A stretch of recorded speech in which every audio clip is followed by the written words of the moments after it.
and coached by Bob Felter. Starting in goal, junior, number 1, Zachary Wallach. At attack, junior, number 2, Ryan Colbert. On defense, junior, number 4, Zachary Merwin.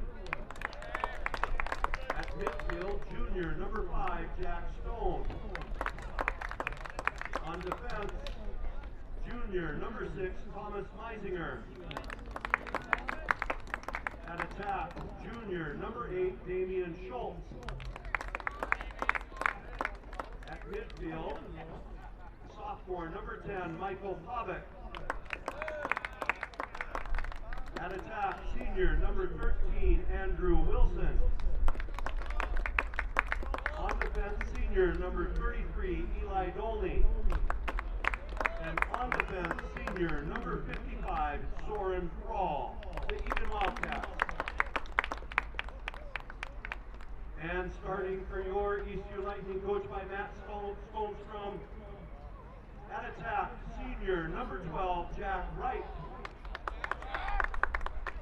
At attack, sophomore, number 25, Sam Ortman. At attack, junior, number 16, Jason Hill. At midfield, junior, number 7, Connor Smith. At midfield, junior, number 3, Dylan Fredrickson. Long stick midfielder, junior, number 4, Luke Veldhaus Cruzy. On defense, junior, number 2, Ryan Quaintance. On defense, junior, number 13, Max Sherwin. On defense, 8th grader, number 23, Jake Rossman. And in goal for the Lightning, senior, number 9, Ethan Klein, your Eastview Lightning. Ladies and gentlemen, in America it is tradition to stand, remove your hats, and face the American flag during the playing of our national anthem. Please rise and honor America as we play the Star Spangled Banner.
All right, hey, ladies and gentlemen, welcome to Eastview Stadium. This is Ken. I've got a fill-in tonight. We got Jesse from the camera in the box with us tonight.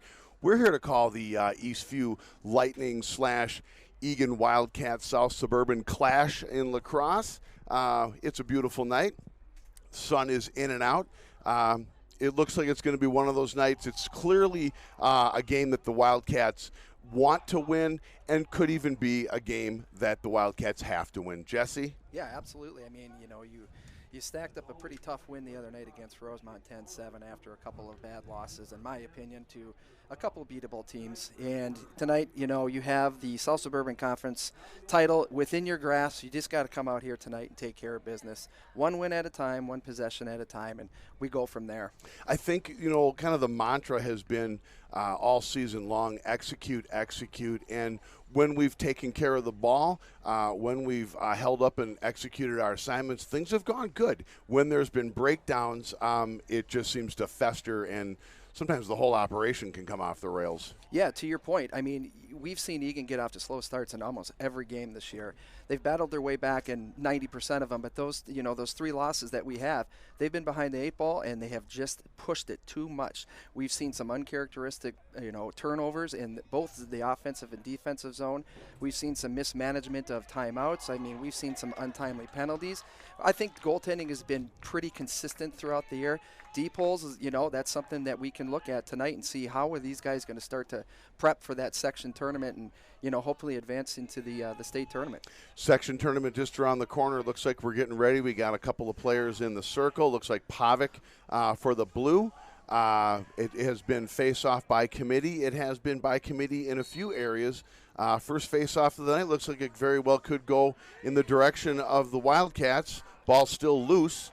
Looks like Thrall's kind of battling for it. Looks like it could be Eastview, and it's going to be in possession of the Lightning. Yeah, Soren Thrall touched that just before it went out of bounds. Number 16. That's Jason Hill. Will take the ball in from the side here. Looking to go right to the net. Good job by Soren there to protect him. Good save by Zach. There we go. Quick clear out to Jack Stone. Stone brings it up across the 40, across midfield here. Looking to get the change. Gets Cats his touch. Clearly get the touch, and they'll set up. And another, like you said, kind of an innocuous shot. Nice save by Wallach in the nets. We've seen, again, the face-off has been by committee. We've run our goaltending by committee, too. We've had a couple of hot hands. Right now we're nearly a face-off win into this as the ball gets on the ground. Looks like Whips is going to regain possession. Yeah, that's good ground ball there. These were the things we were talking about before the game started here. Taking care of the ball on the offensive possession.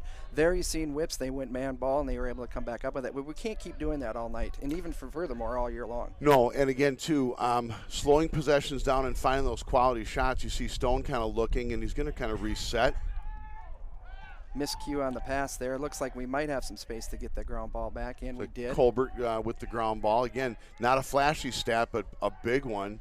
A lot of slashing going on, and we'll see as the night wears on where the referees are at with the slashes and the body checks. As you see Schultz kind of circling to the right of the goaltender, up top to Whips, who's looking. Want to see how the Eagan offense penetrates the middle tonight. It's one thing that I think we've seen a lot of this year is 10, 15 yards range shots. I'd like to see him get it in tight, work the crease a little bit more, test that goalie early on tonight. Looks like Gibson's going to go back behind the net and look. And to your point, Jesse, we have had success when we've worked the ball in the middle and towards the crease. So we'll see. No sense of urgency here on the part of the Wildcats as we are at the 10-minute mark remaining in quarter one. Right. Referee just called for Eagan to keep the ball in the box. Tanner puts it down, looked for a pass. Possession.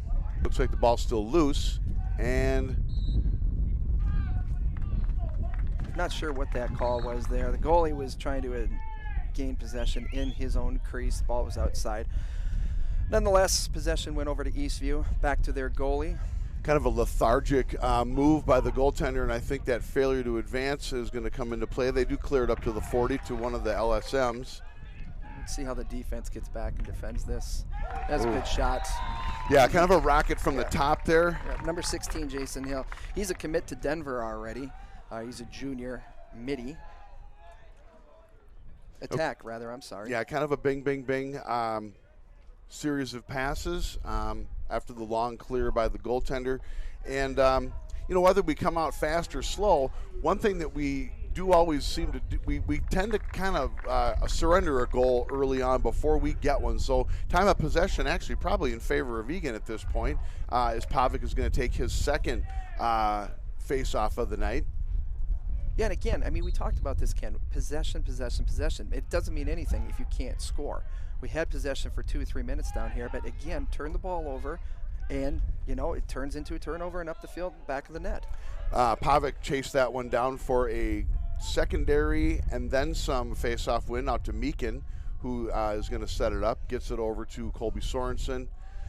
And the Cats are going to start setting this up. That's number 20. Ben Willery. Ben Willery. Yep. Thank you very much. We saw him, called his name a couple times in our last outing, working his way into a host of white jerseys. Looks like it's going to be ball on the ground. Eagan will maintain.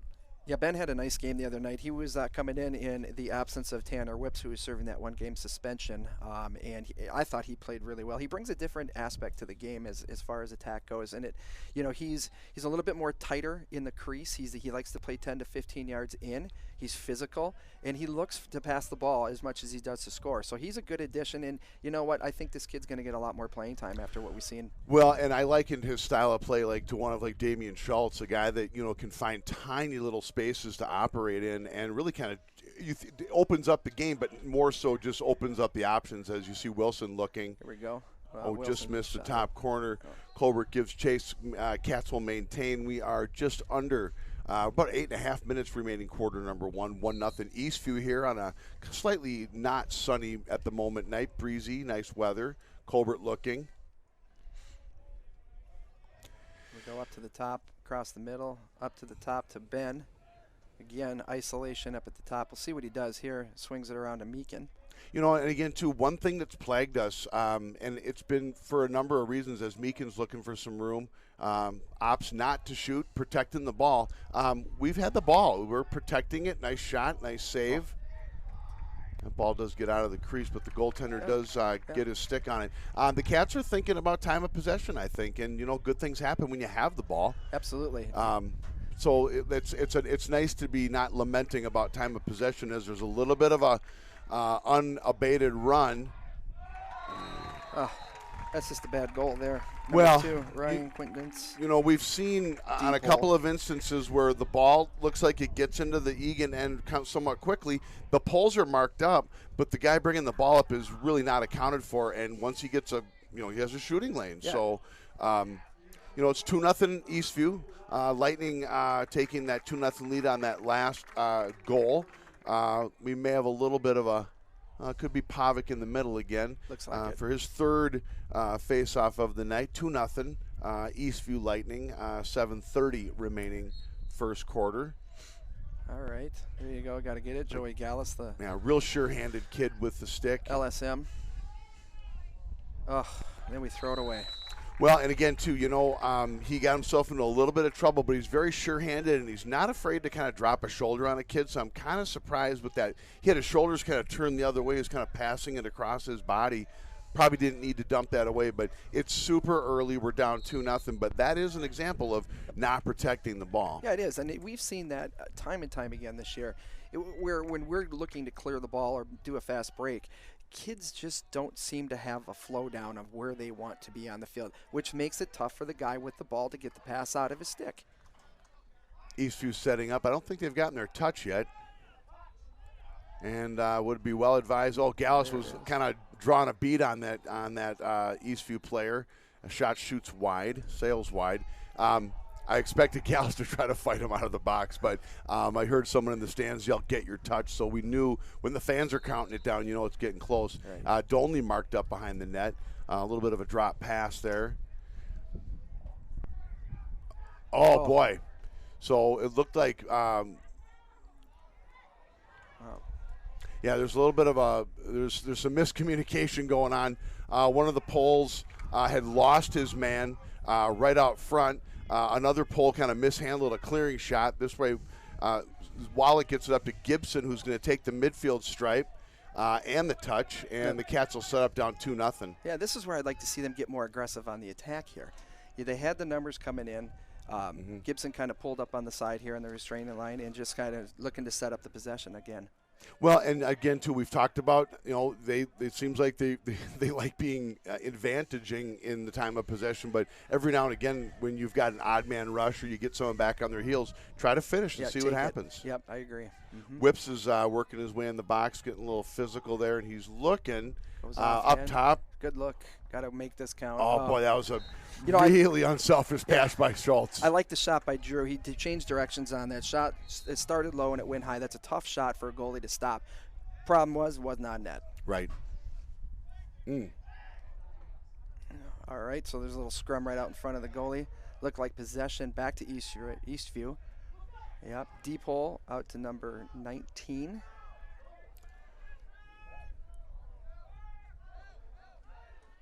Eastview brings it across midfield here. This is one of the situations. Now, Stone is marked up on number 7 as they get their touch, but that is a situation where if he runs past Stone, he's got that unabated look, and the poles are spread out, marked up. So 5 minutes remaining, quarter number 1. 2-0 Eastview. Another shot out of bounds. Eastview will retain possession. Number 12 for the Lightning going to start working behind the net. That's number 4, Zach Merwin, marked up on him.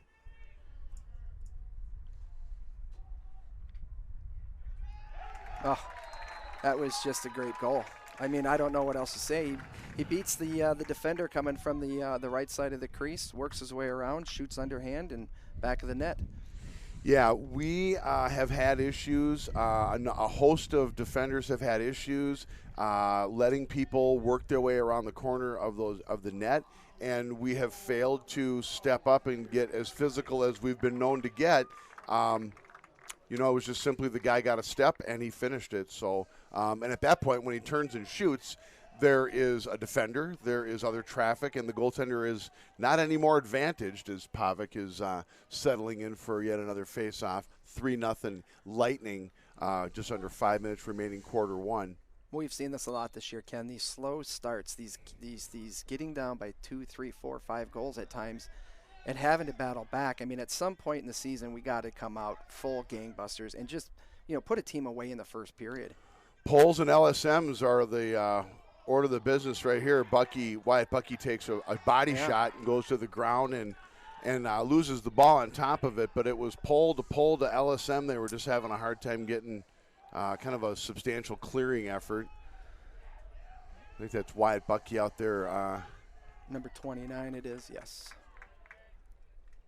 Eastview's starting to slow it down here a little bit. Well, and a good time to do that. I mean, you got a 3-goal lead, 4 minutes remaining, quarter number 1. You clearly have the momentum, the energy, the time of possession, and that pass just missed, kind of on the doorstep there. Yeah, good chase. Shot went wide. Wallet comes out, wins possession, cleared up to Colby Sorensen across midfield here, over to Meakin. This is where I want to see him go, Ken. This is, wow. Whip check from behind, drop ball. Little tap to yourself. Now the D-pole's bringing it up. Yeah, and this is that situation where he's got a hole, there's no slide. Yep, got a guy on the crease. Yeah. So, I mean, someone has to give up their man to take the unabated Lightning player. So, Eastview will maintain possession. 3:41 left in the first period. Quarter. Nice play by Dolney. Yeah, I was going to say, Lord, please don't call a push on that. Kind of that hurried pass again. There's no real sense of urgency right now. And now the footing is not right. Nice great save. Yeah, it was a great save indeed. That was a good shot. Sorensen takes the clearing pass, and he'll get the stripe and the touch. They got the numbers. It's 5-on-3 right now. Oh. Boy. And just a mishandled pass or a bad pass? I couldn't tell from this angle. No, it looked like there was that situation where I think Schultz was kind of getting the head of his stick moving to shoot right before. He knew that he was running out of time. Sure. And I don't think he was had the ball firmly in his stick. A little bit of a wholesale change here for the Cats. Well, and it's goalie interference too, so that's a free clear from the midline here. Yeah, that clearly could have explained why Schultz didn't. Or not. Yeah, I'm not really sure what's happening now. We don't have the benefit of our assistant to the executive producer, Rich, who is normally helping us with calls. The PA guy has kind of lost his golden tones as it comes down to letting us know what's happening. Haven't been any man-up situations yet, I guess. So no, there has not. And this is that perfect situation. Big save. Another save. But another. We got to start capitalizing on these, Ken. It's an odd man rush where you've got poles that have to drop off as Meisinger gets it over to Wilson. But we should be moving here. We should be moving our feet. In that, it's going to go back to Eastview. Yeah, I think one thing that I'm concerned about at this point is, again, we think the Lightning are slowing things down with just over 2.5 minutes remaining, quarter number 1. But there has been at least 3 opportunities where there's been a guy coming up unabated entirely, and the Poles have to make some pretty important decisions. Am I going to give up my man? That's a Ward or the Eastview player dropped his head. So Should be non-releasable. let's see what happens here, because we know it's a non-releasable penalty. We do see number 7, who's going over to the sideline for the Lightning. He did drop his head as he was trying to advance the ball. To the best of my recollection, he didn't look very happy about the call, and I guess I wouldn't be either. So with 2:25 remaining quarter one, Cats will be in a man-up situation. Really an important possession. They need a goal here. Oh, absolutely. I mean, it starts on the defensive end, and the goalie's making stops right now. Defense is playing better than they had in the first 5 minutes. We have got to put one in the back of the net. It's a non-releasable. Yeah, so so you can score as much as you want. Yep. So I mean, it's fairly limited, but it would be a perfect opportunity to get one and try for that second one. I don't know what happened there. Wilson gets wrapped up with an Eastview defender, number That must have 10. been incidental because the clock had stopped on the shot. I didn't see any referees getting wound up. No. So Cats will start it up again. Schultz. Good move. Oh, another good Colbert save. finds the post. Yeah. The goaltender might have kicked it over there, but the ball did go off the post. Just under 2 minutes remaining. Great move. And now And, out. Did Schultz have trouble handling that ball in the corner, I think? Yeah, it looks like it. So Eastview will take over behind their own net. It clears up to the goalie, and they will probably slow things down to take care of the rest of this man-up situation. We are riding the goalie with the man up here. The goalie's taking it close out to the side. He's out. He Goalie's is out. out. They just ran him out. This is where Egan's got to get on their house. Just go. Drew is going to inbound the ball here. The whistle's been I'm guessing timeout, probably, I would say Eagan probably, to take some advantage of the remaining man-up situation. So quarter one nearly in the books. You know, the somewhat common slower start on the scoreboard, but early on it was kind of all Wildcats with time of possession. That has clearly changed. A couple of maybe misreads to a naked guy running down, and the Poles have to make decisions about who's going to drop their man and slide in. All things considered, it's 3-0. Effectively, it's 0-0 as far as I'm concerned. But the Cats do have to get their finger a little bit over towards the button of motivation here and not let things get any further out of hand. Yeah, I mean, they've had their opportunities down in the offensive zone, but they haven't taken care of the ball, and we've seen this time and time again, whether it be shots off the pipe or shots over the top of the net, trying to cross the middle and the ball gets knocked out of their stick. It takes one goal to start the momentum going in their favor, and they're there. I mean, 3 goals in a lacrosse game isn't anything. You blink and that can be gone. But I do like what I'm seeing better out of the defense. I think goaltending's been fine right now so far, and I just like to see a little bit more of some offensive giddy up in their step. Well, and sometimes when the Wildcats think they're pressing a little bit and trying to force the issue, get the ball inside or take a few extra dips and turns, you can do too much by yourself and inadvertently turn the ball over or not protect it like you might want to. Right. So they need to keep spreading it around. I mean, this is such a deep team. Yep. That we really need to make sure that everyone gets a chance to help get us back in this one. So with 1:37 remaining quarter one, 3-0 Lightning. Cats will get it started. That's Whips bringing it into the box. Yeah, to your point, Ken, it's funny you said that. I was just going to come out of my mouth of how deep this team is and how offensively talented they are. And it just seems like everything has been a struggle, and there's a turnover on a hold. I mean, we're a man up, and we just can't have those mistakes. Yeah, that's just it, too. We need to take advantage of man-up situations on top of everything else. Absolutely. Try to pin the Eastview Lightning in here just a little bit. They're going to take the stripe. So this is nothing new. This is definitely a set play for Eastview. This Ryan Quintance, he's done that all night long so far in this first period. I mean, he's taken the ball up and is not afraid to either shoot it or look to pass it, and he's fast. Well, and that was a perfect example, too, as the shot did sail wide, but there was a guy who was just suddenly uncovered, and a pole has to say, hey, if I step off, I'm giving a free outlet pass. So something's not connecting where we're covering and marking up thoroughly with all positions here now. Cats have just about a minute remaining, just under, and that's Jack Stone looking. Tough defense. I mean, it's really crowded in the middle right there, that 5 to 10. There's There a we goal. go. There it was. Jack Stone with the 5-hole on the goalie. So Stone out to Gibson Yep. for the to kind of get the pump primed here for the Wildcats. Yeah, that was a nice goal. And kind of a big goal, too. I mean, you don't want to get blanked in the first quarter. Right. Against a team that I think a lot of people would argue we match up very nicely against. So Pavic is headed for the circle as they get ready to duel once again. 3-1 Lightning. 39 seconds remaining. Gibby getting the Wildcats on the board.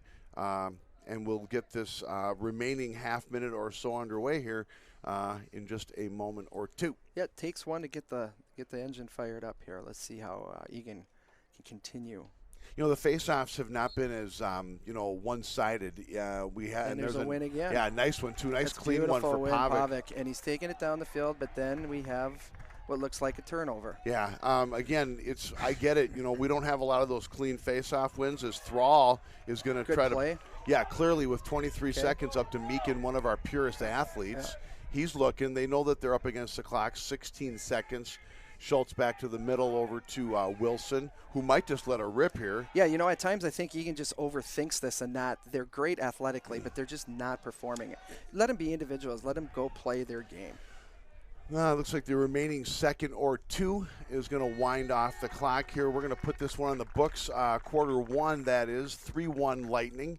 Time of possession pretty equal. Some actually, on that last faceoff, Pavic came up super clean, created that rush, but we're not used to that rush. No. You almost want to pull back and go that last shot because we're just not as well versed at bringing it down someone's throat from the face-off circle. So yeah, I would say if you had a checklist coming into this game tonight, face-offs would be one of those things. Taking care of the ball both offensively and defensively, taking care of that and good goaltending. And what we've seen tonight so far is the face-offs. We've done a good job with the face-offs. Okay, so check that one off. Now we got to get better at possessions. We got to make sure that when we have possession that we're capitalizing on it, both man up and even strength goals. Well, you can protect the ball all you want, but if you don't capitalize when you possess it, it's kind of a moot point. Right. So we're getting ready here for quarter number two. All in all, a pretty entertaining game, fairly clean from a penalty point of view. Again, in the vein of capitalization, Cats could not capitalize on the unreleasable penalty that one of the Lightning served in that first quarter. So maybe a tweak or two. Again, I think the Cats are playing their style of game, and very customarily, we're not stepping all over these guys. We match up well. We don't overmatch up against these guys. We match up well. There may be a tweak or two, but we will get quarter number two here started in just a moment here as the Lightning are stepping onto the field, switching ends, of course. Beautiful night for lacrosse. Couldn't ask for it to be better. No, the sun is not out any longer. No. Which is fine. It keeps the players nice and cool. It's interesting fact. Eagan has not beaten Eastview since 2014. And I recall back to that 2017 state championship year when we came in 12-0. Eastview was 12-0.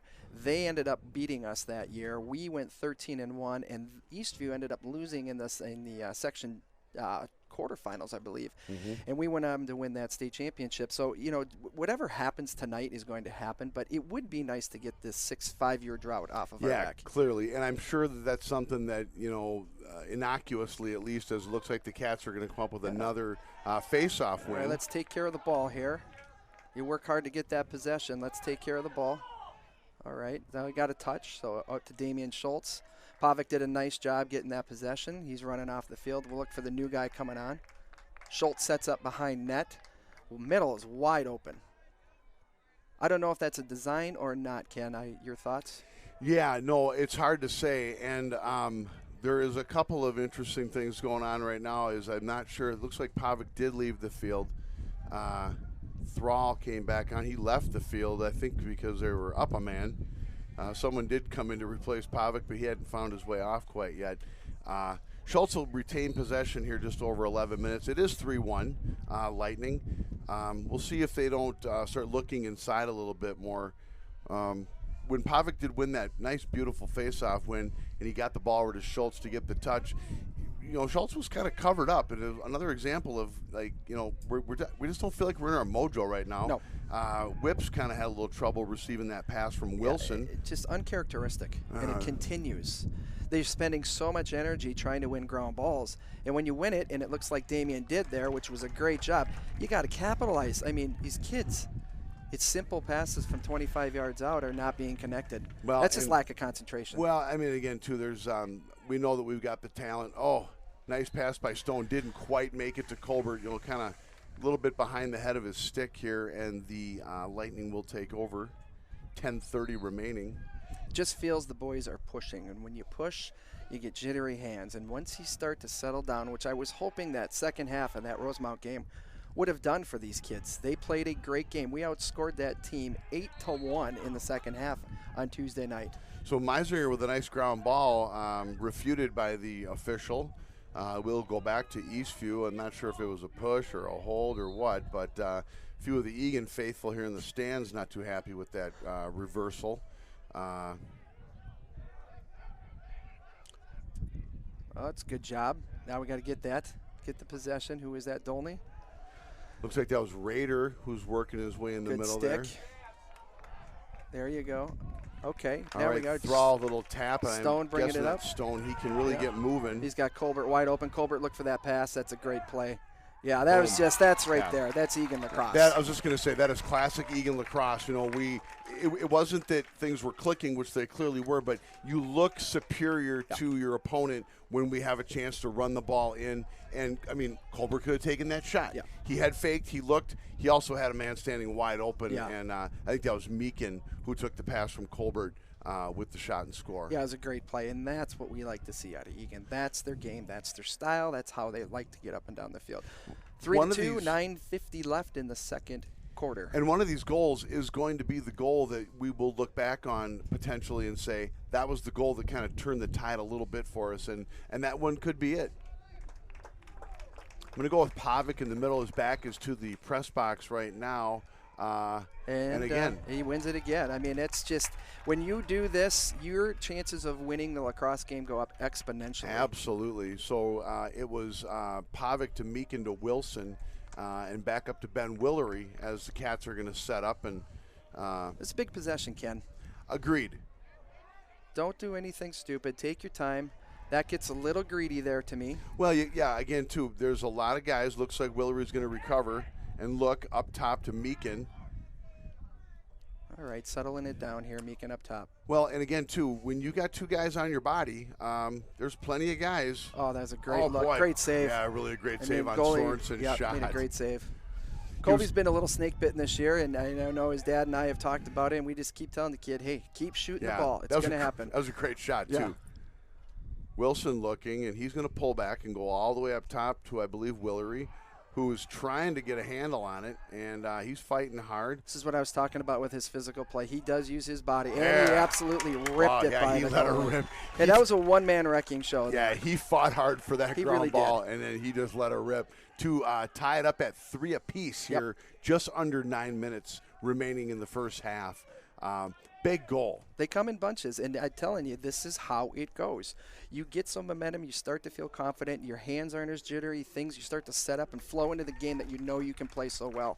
That was a great effort by Ben Willery. Well, we've seen the ball change hands a number of times, with the exception of a couple of guys that got collapsed on and maybe didn't have a chance to dish the ball off. We've seen passing, and that is what we need to do. We haven't seen the big high perimeter shots that we've been accustomed to on occasion. Look as at another face-off win. Another face-off. I mean, it's unbelievable right now. Well, it's very helpful, clearly, and kind of unprecedented. Whips is looking, and again, too, let's not press, boys. No, let's not get so greedy that we need to do that. We have some of our body specialists in there now. Colbert. That's a push. That's clearly a push. It should be. Let's see where it's going here. I don't understand sometimes the nuances, and there's a flag, probably some sort of a conduct. That's gonna be a conduct. And we'll see. And clearly, since the call didn't go our way, and we see some applause out of the Lightning faithful, we'll have to see what becomes of this here. Well, that happened right in front of us, and clearly I thought Colbert was pushed from behind. Absolutely. No, there was no doubt about it. I don't understand where the call that Eastview would retain possession, and then to On top of it, we have a misconduct penalty. Yeah, so the, we've had, there's been some situations this year we've run up against stonewall goaltending at times when we necessarily didn't expect it. We've run up against our inability to handle the ball and protect it, and we've also run up against some officials that don't quite see it our way, but Eastview did just throw it away, which is helpful to us. Donley is going to scoop it, probably get it back to the goaltender. He goes to Meakin with it, who's going to survey the land. And again, too, this is that situation where don't do anything silly. We have a penalty we're going to kill off. He'll go up to Wyatt Bucky, pretty sure-handed LSM for the Cats. Yeah, get your touch and settle it down. He finds Colbert for the touch. Good. I think that penalty is expired. I don't see anybody on their knee over there. I do see Wilson, who I thought was on the penalty. Yeah, but we got 6 now. We are back at full strength here. Big shot and a save. And I think that's a goal. Oh, wow. Nice, yeah. That whole exchange was a little sketchy to me. Yeah, I thought the initial shot was a pass. It was intended to be a pass. The goalie stepped in. Ball landed at his feet, and I don't know. May have bounced up and hit off his calf or something. I saw someone kicking at it, but I don't know that they connected. But the Cats will take their first lead of the night. I believe that was Drew Wilson on the goal. Right guy in the right spot, I guess. Absolutely. And, being Johnny on the spot is not a bad thing sometimes. Just 7:44 remaining in the first half. Cats with their first lead of the night. Yeah, and here we go with the face-off circle again. And this is where I want to see Eagan go for the jugular, for lack of a better term. We need to put our foot down and accumulate as many goals as much as possible. Well, we've got the momentum, and that's clearly a good thing. And the Cats look like they're going to come up with another one, with the exception of a little trouble by Pavic to handle it. He's battling right now. He is, and the ball's still down. And possession Eagan. And Pavic, of all people, as he looks back to Wallach. Let's not panic here. Yep. Again, we're going to slow it down. Clearing pass right in the middle. It looks like that might be Gibson who took that clearing pass. There's your touch. Gibby's going to take it back out top to Stone, the one hop. So again, too, we've scored 4 unanswered goals. And if we decided to, as Whips has taken a look, if we decided to kind of try to find our way into a 5th here, that would be very helpful. Absolutely. Let's see some backside motions going here. Oh, that was a good shot. It was a good shot by Whips. He's liked him a little further on the perimeter. He worked his way in. A guy came up and then dropped off and gave him 5 more steps. Yeah, that didn't miss by much. No, it did not. Wilson takes it back up to Gibson. 6:50 remaining. Gibby working it inside. He looks for Colbert, who drops his shoulder. Oh, good save by the goalie. Great shot by Colbert. Yep. Good body position. And he followed it up by trying to swat at it as it was kind of unaccounted for. Kind of a dangerous pass by the goaltender. Eastview has to make sure that they clear the ball and take care of it.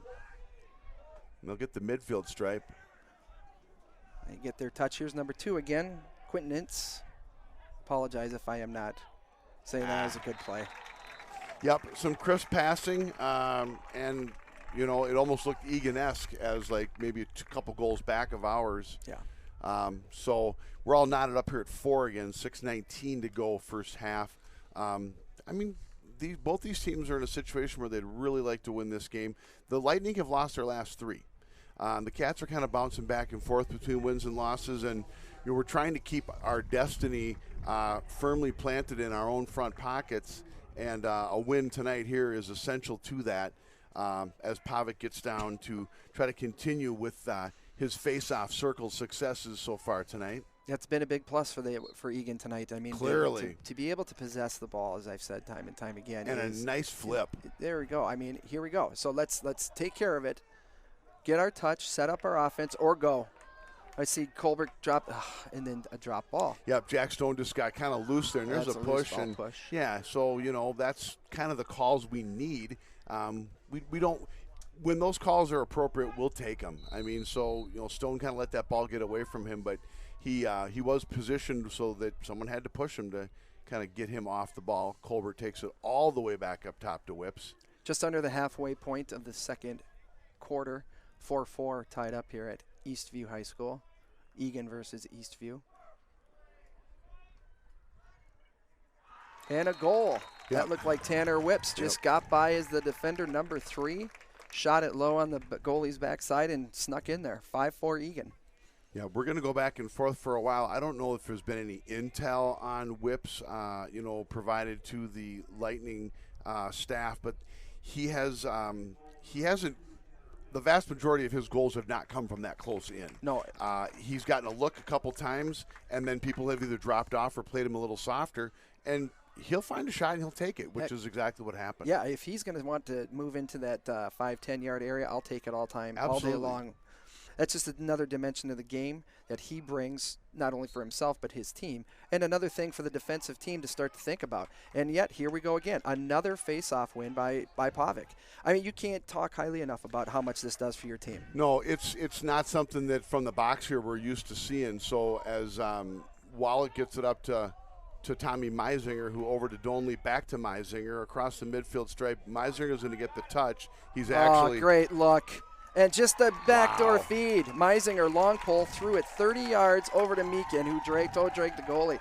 I mean, this is what we come to see here, Ken. Yeah, absolutely. I mean, it's nice when you can get yourself in a position to play a little looser, a little more comfortably in your heart. And, you said it earlier, tense, concerned attitudes create jittery hands and unsure catches and passes. So right now you see the Cats kind of loosening up a bit, and we can't see their faces, but they look like they're having fun. Yeah, and interesting.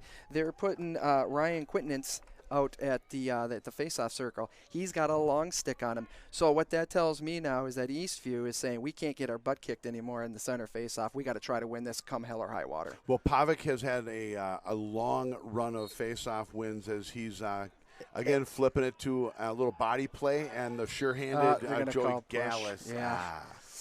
Well, again, too, you can't get pushed off a ball unless you're in position to get the ball. So that just means that ball was, we saw Gallus pick it up. Yep.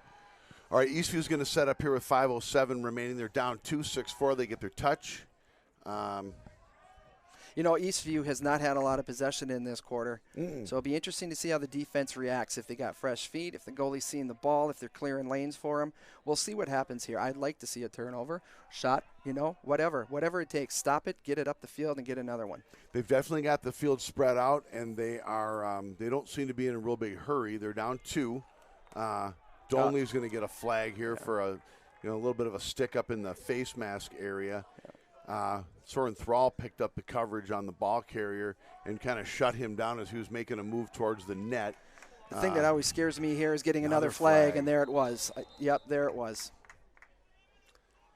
Well, they clearly have not had the flags tucked too deeply into their pockets, as it looks like it's going to be Thrall and Donley heading for the sideline here. So Wildcats may need to get creative to defend this man-down situation. Again, we're not the benefactors of the exact calls, but there's a host of blue heading to the sideline to try to re-personnel this. Our 2 senior poles will be on the knee. Yeah, this is a situation where if you can get the ball to the goalie, get it upfield, and just drag it out. Do whatever you've got to do. Stay tight. It looks like they're playing a box here. Yeah, that whole philosophy of protecting the ball should not I think Wallach may have gotten a stick on that. He did get a stick on it, yeah. So Eastview will maintain possession, but I don't think anyone needs to remind the Wildcats to get the ball and kill the time off because they're down 2 guys right now. Tough situation to be a defender right here. There's a lot of open room out there. They collapsed, and they're going to get a loose ball push on Eagan.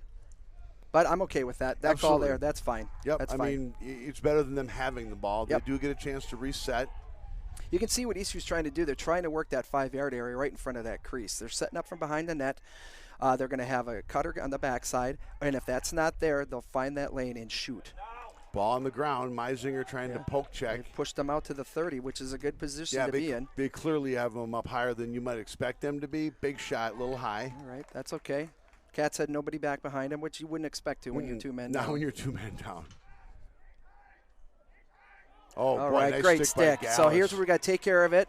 There we go, up the middle here. Who is that with the ball? That would be was Tommy Meisinger. Yeah, back to Colbert.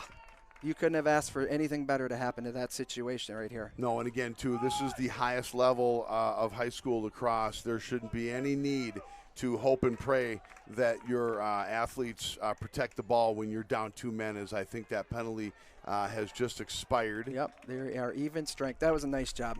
Yeah, it really was. I mean, we didn't give them ample opportunities, and we defended it pretty well. Yeah. Nice shot by Whips, a little bit to the left of the goaltender, kind of a bounce shot. We're at 3:06 remaining, first half.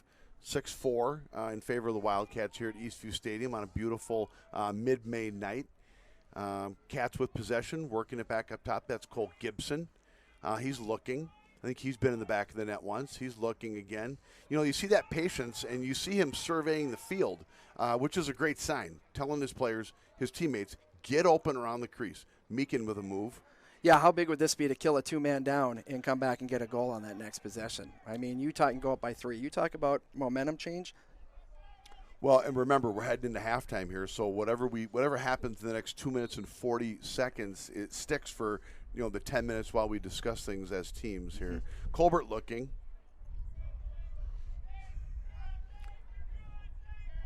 Well, yeah, I don't know what that was. That was a little bit of a. I was like he was inside his personal space with his stick there. No flag, no call. I think Colbert looked a little dismayed. Big shot by Gibson. Didn't make it through. He's going to foul it, but it's going to be Eagan. That should be Eagan ball. I don't understand that. Are we missing something there? It bounced off the Lightning defender, I believed. I mean, it was clearly a shot. Yeah, and interesting. I don't even know if it matters that it's a shot. It went off the Eastview player. That's so interesting. So Eastview will get possession here. 2:09 remaining, first half. Goaltender in a little bit of a tenacious situation. They're clearing up ball protection issues. That was backside. That kid had that, but he was open the entire time. Nobody picked him up. I'm not sure how things developed so quickly when the goaltender had it at the midline stripe, but it's 6-5, a one-goal game, just under 2 minutes here first half. In favor still of our beloved Wildcats. Yeah, that was ball watching there. Everybody was teeing up on the guy with the ball and the guy that was bringing the ball up and paid no attention to the guy sitting on the goal line. Right.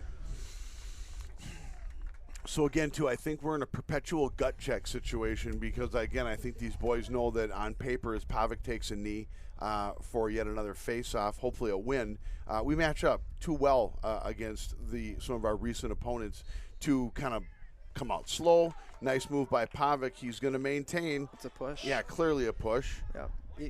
Eagan will stay with possession. And they didn't even stop play. So interesting. Yeah, we've had our share of issues. Yeah. We've had stonewall goaltenders that have come out of nowhere. We've had officials that have not quite seen things our way. Shot save, that shot by Wilson, kind of a rocket up top and in the center. Schultz is going to set us up here with 1:30 remaining quarter number 2. Well, let's see how the Cats answer here again. Well, you got Billy Diffley out on the field playing low attack. Work the ball in the middle of the stone. You got to bounce this out, I'd think. Oh, give him that much space, you might as well shoot it. Big rocket shot by Sorensen. Yep.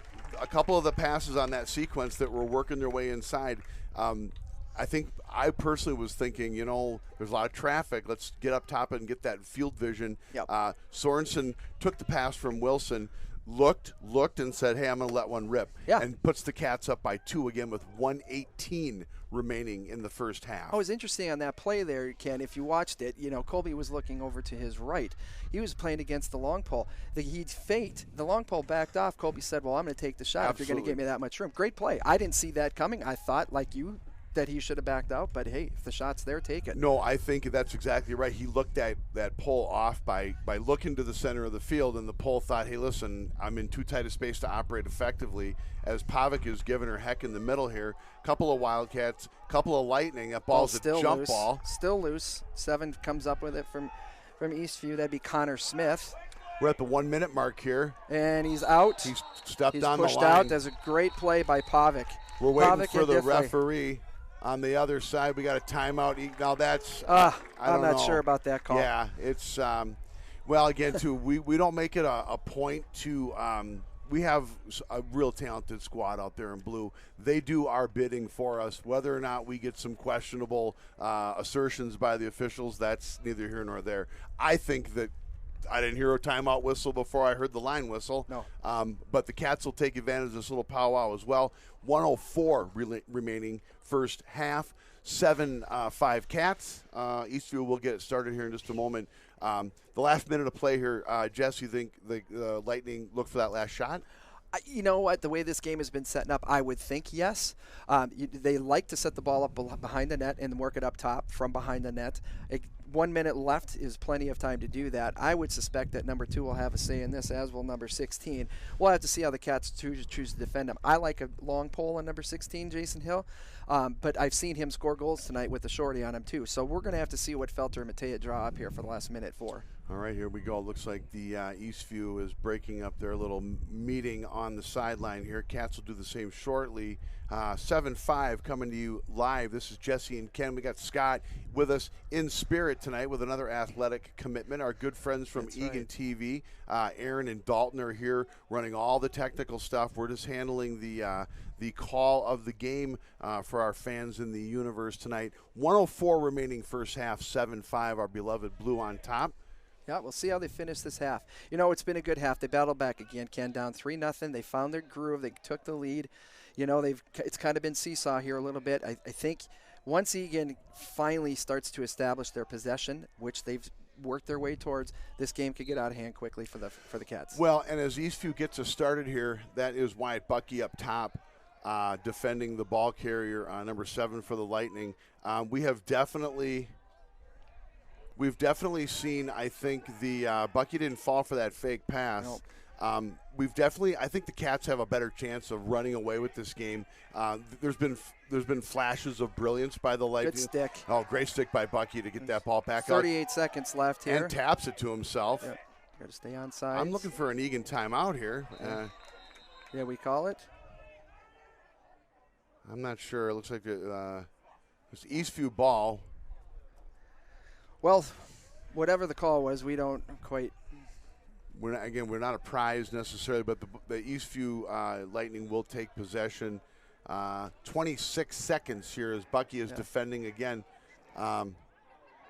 Ball's down. Good job. And now we're going to get called for a push. Eastview will retain possession again. Yeah, I don't know. It's like they have the special jerseys on in like football practice. You know, it's like don't hit the quarterback. You know, get the big padded helmet thing going. 15 seconds left here, folks. Zach stuck his stick out. That was a nice play. Yeah, the goaltender clearing it on the ground. All right, that'll be enough. Now what do we got here? Anything to and another get the whistle. Ball. Anything to get the ball back in the hands. There's 8 seconds left. The Eagan faithful, we don't have to complain. The Eagan No. faithful is voicing their opposition to this recent exchange. I couldn't tell you. I couldn't begin to tell you what we've just seen here. No, in the last it's been a lot of inadvertent whistles. Number 5 for the Lightning with 5 seconds remaining. He's on. There we go. That'll take care of the half. All right. Well, we are going to go to halftime, folks, up 7-5, despite the best efforts of all sorts of zany stuff. We've kind of seen it all. So first half in the books, Jesse, it's been kind of back and forth. I think time of possession, pretty even, maybe advantage Wildcats. Yeah. Who's running on all cylinders more so than the other one right now? I mean, I think Eagan is definitely playing at a better level right now. It's simply because of the faceoffs. I mean, when you win that many faceoffs, it's going to give you the possession. It's going to give you the look that you're controlling the game. Now, are they controlling the game? The score would tell you not. 7-5. Hey, there's things that we can work on. But as that checklist goes, possession has been better, faceoffs have been phenomenal, and you've gotten good defensive play. If they can continue that, and this team has been known to play better in the second half all year long, I see us coming out with a W tonight. Yeah, to your point, I was just going to say we seemingly come out of the locker room and we're a third quarter team. It's a tone setter for us, and then we can roll back into more of our comfort zone. So here we go. We're heading into halftime here. It's 7-5 in favor of the Wildcats at half here in Eastview. And Jesse and I and our good friends from Eagan TV will be back with you in about 10 minutes, folks.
All right, hey, ladies and gentlemen, we're at the 30-second mark remaining in this halftime extravaganza here. We're here at Eastview Stadium on this Thursday night for this South Suburban Conference matchup between our beloved Wildcats and the Lightning here from Eastview. It's 7-5 in favor of the good guys, I guess we would say. Jesse, a real back-and-forth first half. Yeah, it was. It was, especially in the first quarter. I mean, Eastview was at 3-0. Eagan battled their way back. Then it kind of went goal for goal, tit for tat.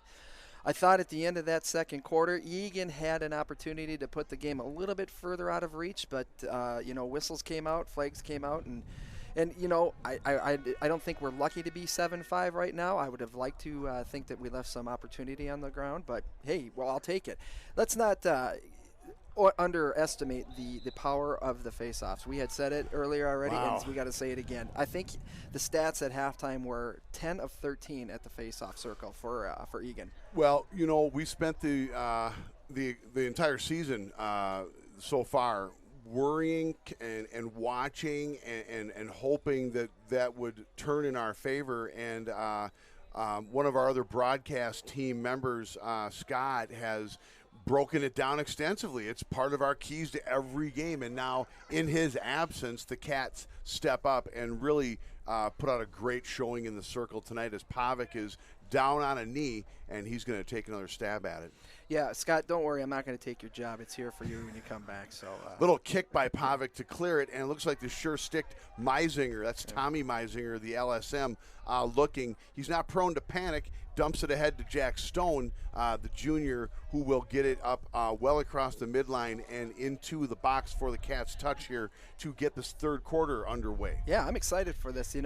We don't often see that the Cats come out in the third quarter, or any quarter for that matter, with the lead and possession. So let's start to think about putting the throat down here and going for it. We got a little markup. Is that Ben Willery here? Looks like Whips is on top. He got it behind the net to Schultz, who's looking and being patient. He sees Wilson up top. He finds him. Looking up top again. That looks like that's back to Stone. We hope it'll push the issue, protect the ball. Stone goes back to Wilson, who's got a shot. Oh, off the post. Yeah, and I tell you, that was a really kind of a guy's shot. There was a lot of traffic he fed it through, and there's clearly going to be a whistle or a flag here. That'll be a 30-second push with possession against Eagan. And maybe get another one. Yep, yeah, I there just it don't. is. Yeah, they're just now. Listen again, too, folks. We know that we've got talent top to bottom on this blue team, but we just do feel that it's raining yellow, and it hasn't been terribly equitable. And these are kind of real pedestrian calls. It's a physical game. The refs have have every right to throw flags at what they see fit. I see four flags on the ground right Ken, now. I was going to say there's 3 officials with 4 flags out. So I'll figure that out.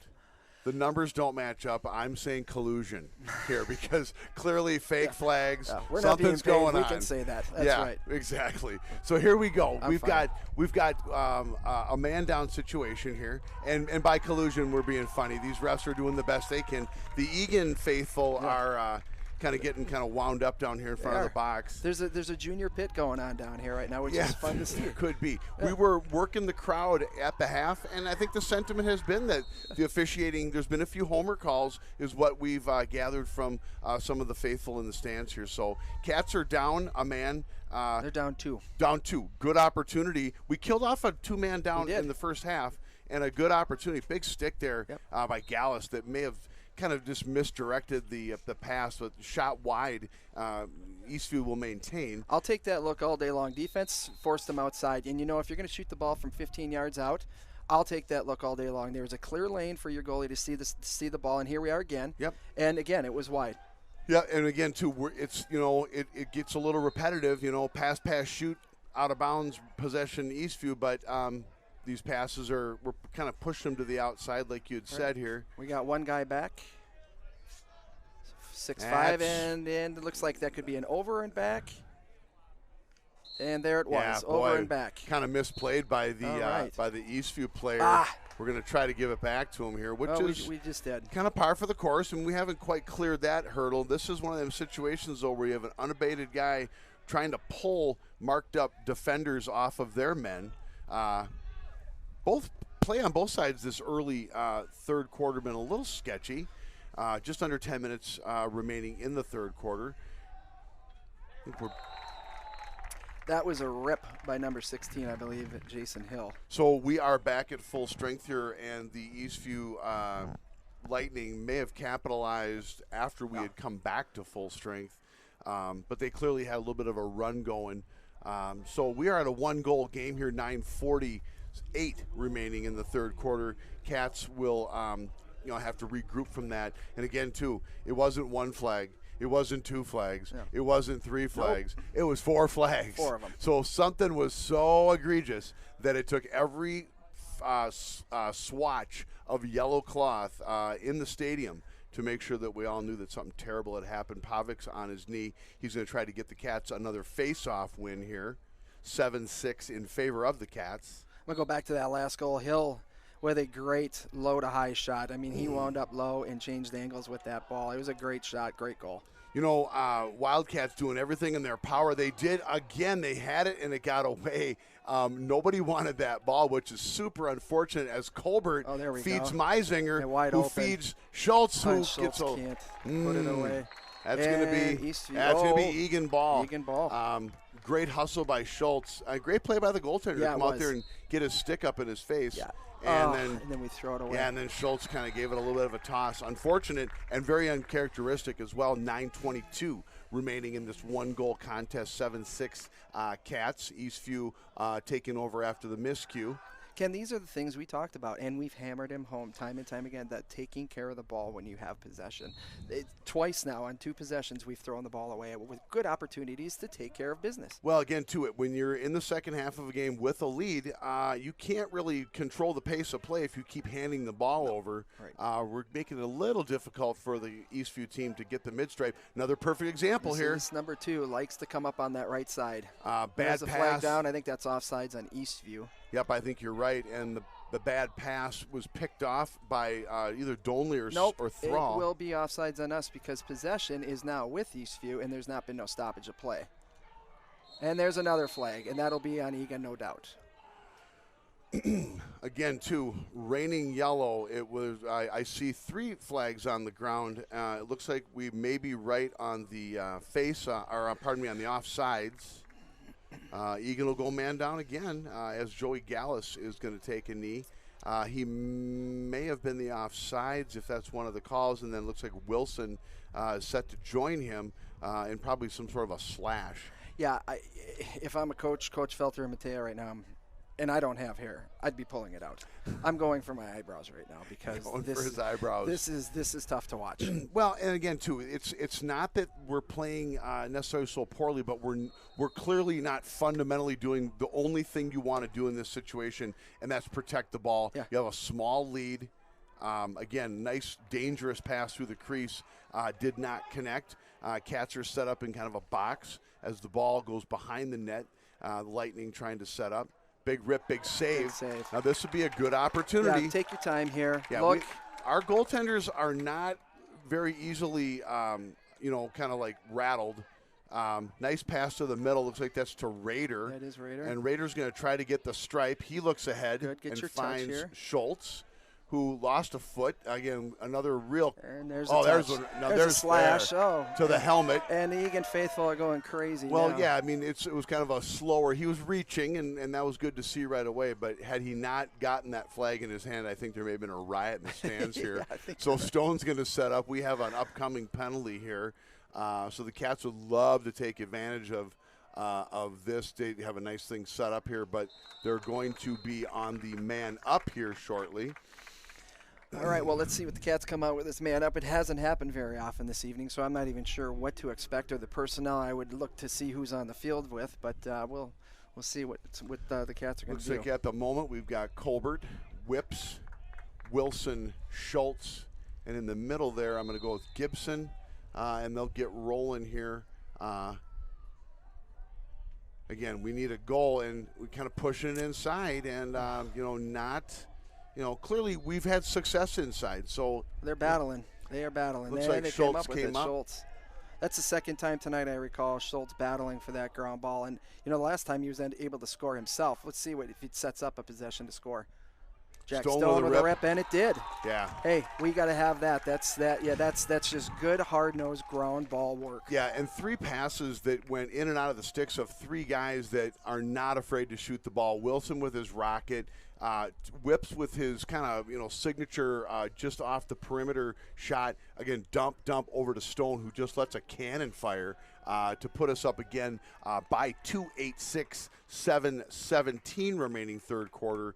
Cats were on the man up on that last goal. Pavic going to take a knee and do what he's done very well tonight so far, Jesse. Yeah, this game has got it's got a comfortable feel to it, but then it's got a real eerie feel to it too. It just feels like if we just do a couple more things right, the game is just going to tilt in our favor. And yet we're just letting Eastview kind of hang around a little bit. Yeah, and perfect example. Now Gallus with a nice ground ball and then gets stick checked, and here we go. We've got guys. Ball's wide open on the backside. Yeah, and that's exactly. Goalie? Oh, that should have been goalie. That should have been blue. Well, another example, too, of where you've got a guy running unabated and a pole has to make a decision, and they left the back door wide open. But it's either that or you just you feed the goaltender to the guy. Yeah. It's a really tough and a very unfortunate decision that people have to make. So the Cats are reset up here. We're under 7 minutes, quarter 3, 2-goal advantage in favor of the Wildcats. And to your point, you are exactly right. Oh, boy. That was a sneaker. Yeah, that ball did sneak through. So we're back to a 1-goal game. To your point, it feels like if the Cats can put a couple of good things together, we could start to get in the position to close this out. And that said, if we feather off the gas a little bit, we're going to keep these guys around long enough where it's going to go right down to the wire. Yeah, the one thing you don't want to do is give a lesser, I would say, strength, a lesser talented team the confidence in the fourth quarter to say, hey, we can go out and take this game. We can do this. I mean, we've seen it happen against Shakopee. Shakopee was a classic example of that. Do I think they're a good team, Shakopee? Yes. But do I think we're better? I do. Clearly. No, it's about matching up, and we match up very nicely against Shakopee, and we kind of played ourselves out of that game. We do not want to see a repeat here tonight at Eastview, as Pavic with a nice clean win. But again, too, how about finishing, guys? It's been the one piece that we're missing as guys are boxing out, kicking the ball around. How much you want to bet? Oh, wow. Hang on a sec. We got one Color me. They're going to flag the box here because I'm in disbelief. The Cats will take over here with 6:30 remaining. Stone up across to Whips, and we'll get set up. We got Colbert. Willery's on the field. Schultz is on the field. Whips with a shot off the crossbar and well out of bounds. Yeah.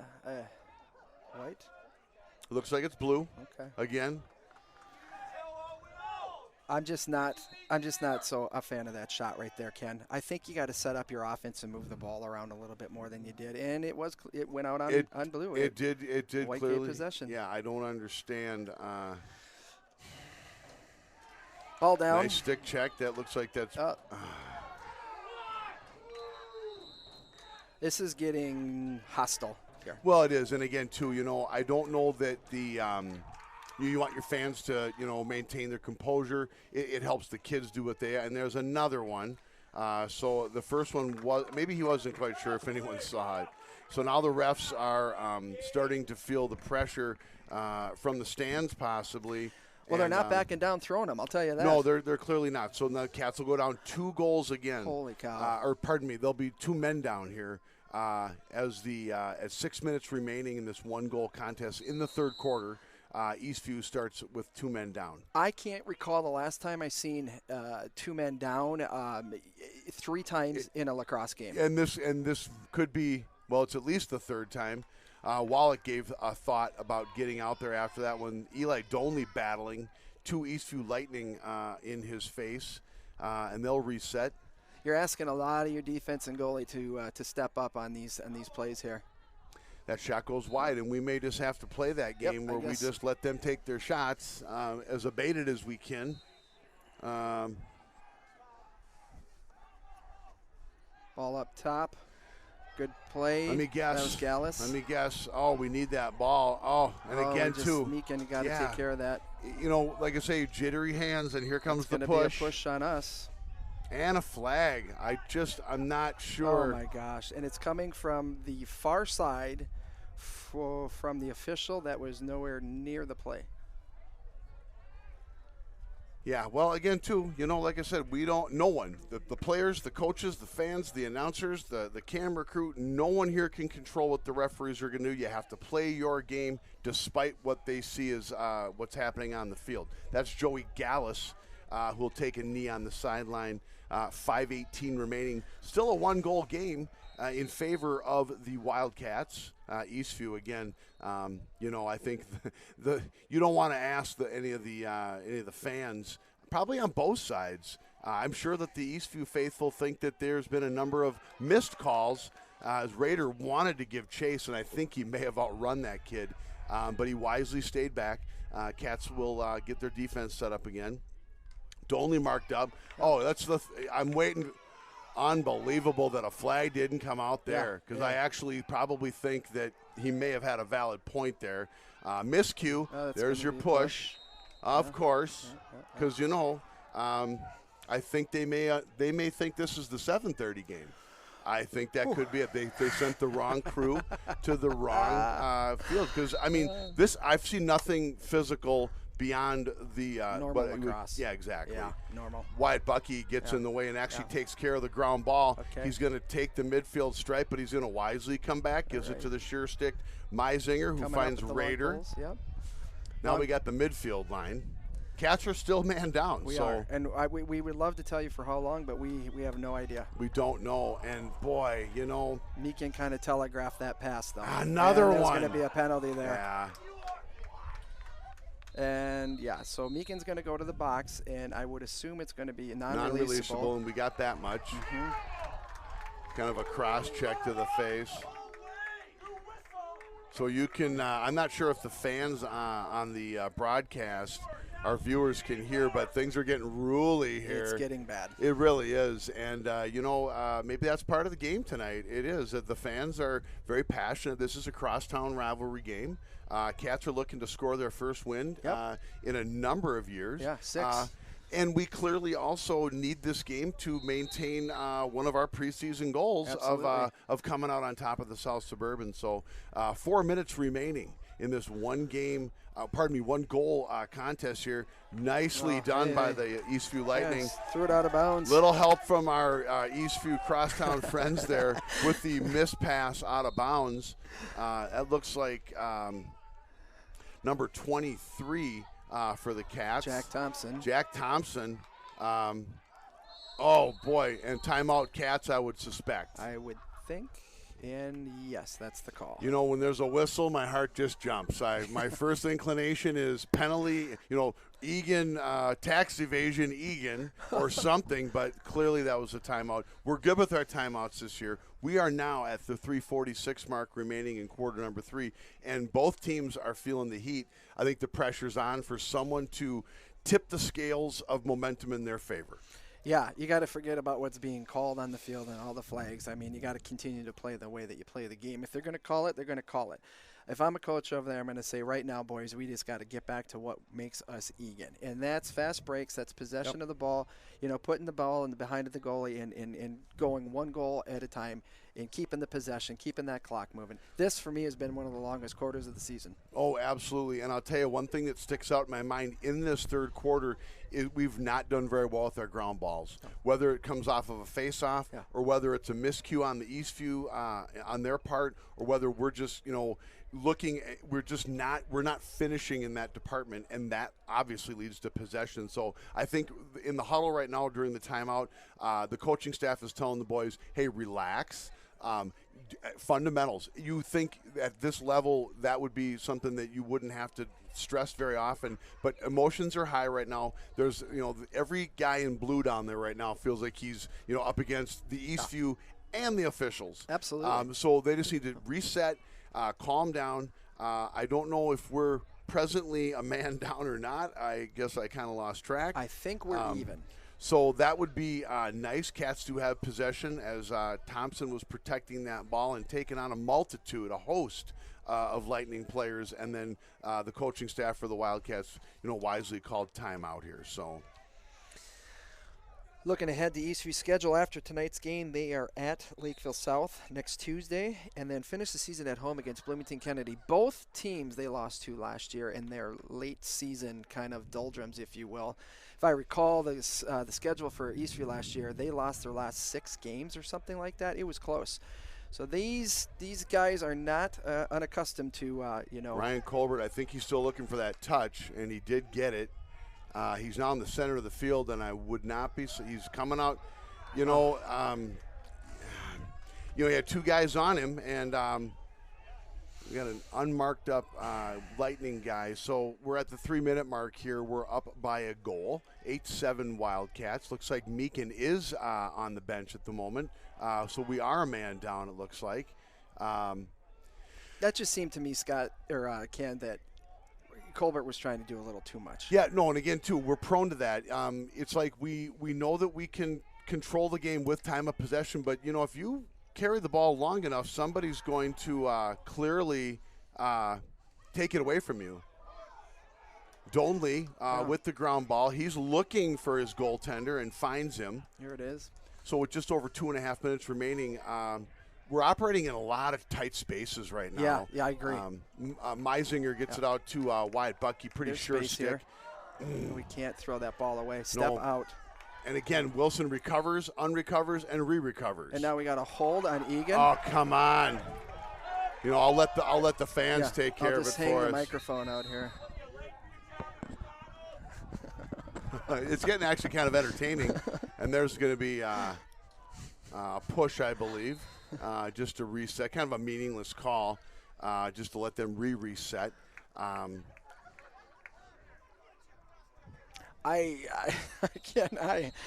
glad I have the headset on tonight because I may find myself. Oh yeah, no, it's as a passionate Eagan athletics fan, it's hard not to get caught up in it, simply because I think that you talk about time of possession and things of that nature. As the goaltender, the Lightning find the back of the net here on a couple of passes that executed pretty smoothly for the Lightning here. They're going to tie it up at 8, 1:55 remaining in quarter number 3. Again, I think the fans on both sides, I think the players on both sides, I think everyone needs to take a deep breath and just play out this last minute 55 and then quarter 4, and we'll see how things shake down. Yeah, I'm not sure what Eagan can do to change this right now. It seems no matter any contact that they get, both offensively and defensively, they get called for something. Yeah, no, it is not. We're kind of crippled. We got one arm kind of tied behind our back here as Pavic's on his knee, and he is looking to do what he's done so effectively for us tonight, and that is win faceoffs. And the Cats will.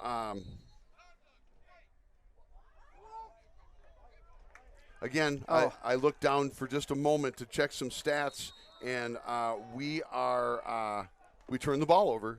And so a little difficult to process what went on there. But Eastview does have the ball. They get the mid-stripe, 1:40 remaining third quarter. This is a tie ball game. The touch is theirs. And they're looking to mark up and try to set up for another offensive play here. Again, every body check, every stick check, everything is super dangerous for the Lightning, as Merwin's marked up on number 12 for the Lightning. And some of our more physical players, it's in the back of their head. I don't know what they can do. Yeah, they are playing 5, 6, 7 yards off the ball right now. The long poles are. It just seems to me like they have got big save. That's a good save. I mean, can it start something? Let's see. Got to have that. And again, too, right now we're at that. We're pressing. That's a push. There's a push. There you go, and the Cats got a call here. I'm not so sure that the Eagan faithful in the stands aren't having a little bit of an influence on the fact that the refs were trying to call a very fair and judicious game, as the Eastview field is as bad as any in 196, and a flag comes out. I don't know if that is a groundskeeping, a derogatory groundskeeping remark flag. I'll take the penalty for that. The field was bad, and we lost the footing, and I don't know if it was a conduct or it looks like we have an Eastview guy maybe going to the sideline. Hard to sort this out here without our assistance of, looks like Meakin or Stone. They're both heading to the side. It's against the Wildcats. And I didn't see anything. For a 5:30 game in the middle of late spring here, they may have to turn the lights on before this one's over. Yeah, it's well, and again too, what we're up against is no one can get in a rhythm because they're both fighting so hard to keep the other one on their heels. And again too, the seemingly more physical game that the Wildcats can dish out, it is absolutely off limits given this officiating crew. And again, too, I'm not so sure that they didn't get the crews mixed up between the 5:30 and the 7:30 games because this has not been a game that I'd say, oh, Lord, this is just terrible. Like, here's a big hit that was about right. Any other game, the pole will step up and show him that you cannot run at our goaltender like that, but it can't happen now. Absolutely. It just cannot happen. Yeah, no, Ken, you hit the nail on the head there. So here we go. Again, we're a man down. Surprise, surprise. Stone has a knee on the sideline. Nice save by Wallach. Cleared kind of off of his foot out to Meisinger, who finds Eli Donley. I got a sense that the Cats are going to try to score here. I really do. I think that they're tired of this crap. I think they're trying to make a statement here. Here's a big shot by Whips. Maybe Here it looks like Colbert. And big save, but it looks like Gibby or Little Hustle would be nice. So we have a whistle away from the ball. Now the ref just called possession for Eastview. And I don't think anybody knows. 40 yards away, we have no idea why that happened. And the quarter will expire, thankfully. Again, gosh. And I think one thing it's safe to say that if someone had said that there's an officiating clinic in town tonight, it would not be at Eastview High School. Again, perfect example, good hustle to a ball, shot save, and for whatever reason, it's Eastview ball. Yeah, I speechless. I feel like I can't add anything to this. The crowd is livid. There's no flow to the game. You're watching the ball away, and there's a flag or a penalty being called for something you don't see. Well, and I'll tell you something. In defense of the gameplay itself, neither team benefits from this kind of choppy start-stop game with these pushes and these penalties. Neither team can get in a rhythm, and both teams have been put on notice. I want to believe both teams are on notice that the refs are not afraid to reach for the hanky.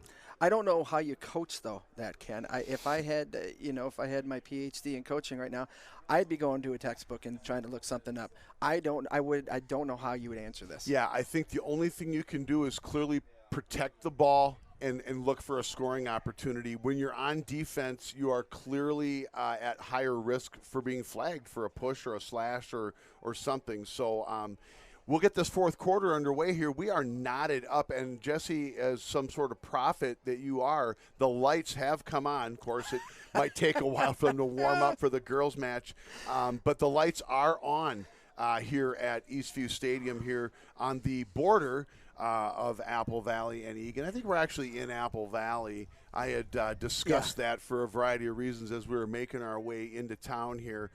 We will get back to the friendly confines of Eagan for our season finale against the Lakers. Senior night visiting us from Prior Lake. But at the moment right now, it looks like quarter number 4 is going to start us off here. And number 10, Mr. Pavic, will be taking a knee and trying to get yet another possession for the Wildcats. Yeah, you're good. It's interesting that we start this quarter now with Eastview actually in the penalty box and not us. Yeah, actually, you might want to let's say it looks like there's we may have some seconds to our advantage, but I do see Stone. I do too. You're right. I believe. Yep. So we may have a few seconds to our advantage, and I'm waiting for the whistle. Yeah, there it is. And hold on white, hold on blue. Well, it looks like it's blue ball here. Yeah. So it's white ball. No, all right. Okay, you're right. All right, I'm down. So Meisinger up to Wilson, and back to the point. They've got us confused, Ken. Yeah, they do. And I'll tell you something. We're not. This is, I think, the most highly over officiated game that I've been a part of this year. Looks like the both teams may be back at full strength here. Jack Stone looking. He goes behind the net to Schultz. Good ball movement. Schultz up to Wilson. Yep. Great head fake and shoulder drop, but a save. Yep. And the Eastview team will try to get things started. brand spanking new quarter here, 8 apiece here in Apple Valley at the Eastview High School Stadium. I have no problem with that last sequence on offense there. The goalie had a pretty clean shot at saving that, but I love the ball movement by Eagan. And if you keep doing that, good things are going to happen. Well, and you know what? We know the success of that kind of ball movement, and we also one just got in there. All right, yeah, kind of a skipper, kind of a worm burner, if you will, and that will put the Eastview Lightning up by 1. Their first lead, I think, since we rattled off a series of unanswered goals earlier in this contest. So with 11 minutes remaining in the game, the Lightning will take a 9-8 lead. And again, too, we've talked. When we see that multitude of passing and working the ball in towards the crease, we see good things. We haven't seen it as much as we would like to, and we'll see if that doesn't change here as this quarter wears on. 9-8, 11:01 left in the fourth quarter. Let's see how Eagan answer this. This has kind of been a game of not runs that you traditionally see in lacrosse. It's been more back-to-back. We'll see if Eagan can handle this. I mean, again, we've been down. I'm not going to use that as an excuse. We've also given the ball away more than we would like to see. And this not a lot of help here. You know, Merwin brings it in. Got to get the touch. Get the touch. Got to get the touch. I don't think he got the touch. I don't think Whips knows it. And there it is. Okay. Perhaps Merwin did. I just didn't see no, a he might have flag or call. You see those poles coming up, and they carry the ball very little, and they survey the field, and they see every guy marked up and every dangerous pass.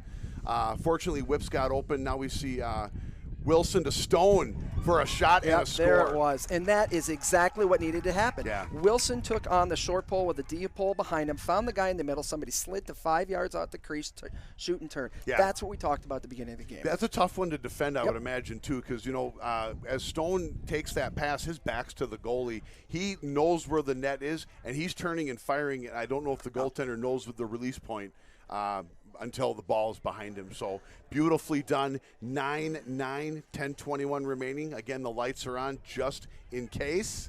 Although there is another game, I believe. The girls, I see the Eagan girls on 7:30 at the north end of the field warming up, and Pavic again, who's had tremendous success. May come up with another one. He's looking. He might have lost sight of it. Just stuck there in the cross. Big scrum. Still a scrum, and Wyatt Bucky comes out of it with there. He does. Wyatt Bucky, pretty sure-handed. Now make the right play. Okay, set up your offense now. Make this count. Every possession counts. The ball's in Cole Gibson's stick, and shout out to Grandma Gibson watching in Chicago, Illinois tonight. Very nice. She's a mainstay on the live webcast, so.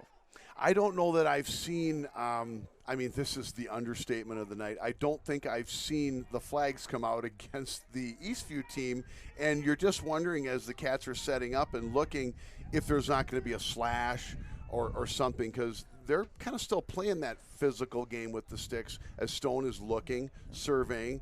Whips will set a pick, it goes nowhere. Stone looking, he'll drag it behind the net, sees the middle. That was a little bit of a forced issue. I don't know that I take Good that hustle. pass there. Good hustle by Stone to keep it in play, but ball's on the ground, and there you go. Hey, we stole it away. We did steal it away, and I'm surprised that Schultz. Would I be surprised if the referee Goalie that is 100 yards away from it called something? I wouldn't be. No. So brilliant play by Schultz to capitalize on the miscue. 10-9, 9:18 left in the fourth quarter. You know what? I took my head away a little bit, thinking, well, looking for the clear pass, and there it was. No, that was a really nice foul. And again, it all started with Stone's hustle to keep it in play. The ball goes out of play, and then they get more of a clean restart. So Pavic, who has, I bet you he's in the 70 percentile. In faceoffs tonight, and maybe collectively, could he possibly have gotten more faceoff wins tonight than we have all year? Yeah, it's possible, and he might have himself another one here. Looks like it's still a little bit of a not settled issue. Merwin directing traffic. Maui's marked up. Looks Tough like ride now. So here we go now. Again, you got Raider behind the net marked up. So this is the first time in the second half that I can recall, Ken, that Eastview. Line violation. They don't know how to work the ball without a man up. So well, there you go. That could be to their disadvantage. They're not used to playing even Steven. Right. Looks like Merwin's going to get it started. He'll go up top to Raider, pole to pole. Again, too, not positions that you want to see these poles in. Yep, and this here's is what a I was worried situation. about. Yeah. It's got to be crisp there. And this year we have not done a good job on breakout with long poles or short sticks for that matter. You clearly want. I mean, you have an underclassman, on the long stick, trying to get you in a tight game as they're running in. That's a Ward. Ward and no call, and they'll maintain possession. At least he's getting up off the dirt. Game's getting a little physical. No call, which I'm surprised about. The defense did recover nicely after that mild miscue, but Eastview does maintain possession. 8:20 remaining. 1 goal lead for the Cats at 10-9, and they'll set up. Number 16 for the Eastview team. We get a little annoyed by Wyatt Bucky's stick play. I noticed that as well. Don't be surprised if there's a flag, and again, too, a slash on whips up top. Completely, the entire fan base just completely baffled by this. I'm going to go on record in saying without the referee's help tonight, Eastview would not have even been in this game. Well, one thing that we can say that's been positive, if you can find a positive, the man-down defense has played exceptionally well. Yeah. I don't know, and this is kind of a startup operation here. I don't know that they've scored in a man-up situation. I can't say that for sure, but I do know, and we've been down twice. Three times we've had two men down. So the penalty kill, if you will, to kind of rip off a hockey term, has done a fantastic job here. But I'll tell you, stick checks are a dangerous proposition right now. Yeah, I don't know that you do it. No, and whips, it was a very innocuous hand check with the stick, and he's on the side, to think about it. Trying to set up backside, it looks like to me. And again, too, they're going to call that a shot, and that cleared the net by 20 feet. So, I mean, and we've seen shots, and I know, Jesse, you weren't in the box for some of these more questionable. We've seen things like that against us that have gone the other way. It's like they've been right on the net. All right. Okay. Shot wide. All right, well done. Sticks are up. That went through a couple of poles that just, that pass is rocketing through, and it's more of a lottery system. And, again, bad footing, ball down. Got to take care of the ball here, Ken. Got to take care of the ball here. We got to take care of the ball. How about a timeout? Nicely done. Where's the push? Looks like Meisinger with his sure stick will get it back to Donley. Well done. We expected the timeout. We also expected. Got to get your touch. You got to get that touch. Mr. Stone does get the touch. Penalty is effectively killed off. Yeah. Some of the regular personnel are hustling on and off, and we have a penalty. Of course, it's not going to be against the Cats, believe it or not. Adventurous that was, but it worked. Yeah, no, and so we have a flag. Everybody hold your breath here. Don't know exactly. Offsides on Eastview. Well, they get the baby penalties. We get the big ones. Yeah, we get the targetings, for the other night. Yeah. And, we love it when the officials are protecting the kids. But a number of people have. It was a very very deliberate hit. But targeting is a whole different thing, and we're not revisiting that for any reason other than the fact that sometimes refs do good things and protect our kids. Ken, I'd say this is a big possession. I would love to see the Cats get up by 2 here. Slow this thing down a little bit. Take the flags out of the referee's pockets. Kind of a nice little pass by Whips and good ball movement. Then we throw it away. Well, and again, too, we were just getting into a little bit of a rhythm. Whips had an interesting behind-the-head pass and found, I would assume it was Wilson back there, who came back across and just out of Colbert's reach. 6 minutes, 14 seconds remain. 10-9 Wildcats here at Eastview Stadium. It's been a spirited contest, and I'll tell you, you almost kind of wonder if it's going to all be said and done at the end of the game. Big clearing pass here. Nicely broke up. Another perfect example, though. Blue ball? It looks like it's going to go white. Gave it white. We had to pull a pole off on a completely unabated guy. Down. Eastview player down. There could be a flag after the fact just because someone is exhibiting the fact that maybe they got touched. But again, too, a really good scoring opportunity for the Eastview Lightning there, as a pole had to give up his man because otherwise you're feeding your goaltender to the Lions. There have been a lot of 1-0s coming up the field tonight. Yeah, so here we go. Looks like the Eastview player is up under his own power, and that's always good. Eastview, it looks like the Lightning, the Wildcats have the ball here, so they're even keeping us guessing up here. The goaltender, Zach Wallach, is going to look to clear, and does. Gives it to Jack Stone. No, pardon me. It looks like Gibby Cole Gibson. Cole Gibson takes it kind of deliberately into the box for the touch. And again, too, I think every possession, Jesse, as we are at the 5:40 mark here, up one, is a big one. Protect the ball, kids. That's all we're asking them to do. Jack Stone getting some. There's some fans that are kind of helping as Damian Schultz gets stick checked. But then we get the ball back there. Wilson comes in, and then just in case we were going to take possession, it looks like it's a push of some sort, and the Eastview. We wouldn't want to make it fair. Well, I'm telling you, it was a really, really strong play by Wilson. Lots of hustle. But the Eastview Lightning are deep in their own end. We're going to go pole to pole here.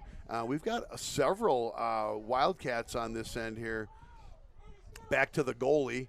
He's been known for some longer passes. That was kind of a dangerous one, and the Lightning player is going to take the stripe. But this is, again, an opportunity as Meisinger's trying to mark up where they're forcing us to slide when we shouldn't have slid. Oh, great save. Great save. A little bit of a... Help him out, D. Got to help that goalie out. Yeah, that was a there little... There you go. Well, we'll mark that one down. All right. That one could be big. Yeah, that could be a save that kind of gives us a chance. Now, Stone's got traffic behind him to Colbert. Oh, he smothers it. He did smother it. Yeah, he's going to hatch it, so he kind of sat on it. Eastview gets it out of their box, and they'll take the mid-stripe, but the ball hits the ground. Nice stick check. Got really to go. Shocked as Gibby is looking. Take control. Gibby to Stone. Stone, just off the money. 4:21 remaining, 10-9 Cats. Cats with possession. They are pressing. They really are. You can feel it. No, you can definitely feel it. The game's looking a little cleaner. It's been a few minutes since the flags have come out. Cats are finding all sorts of great things. There you go. Stone from Wilson.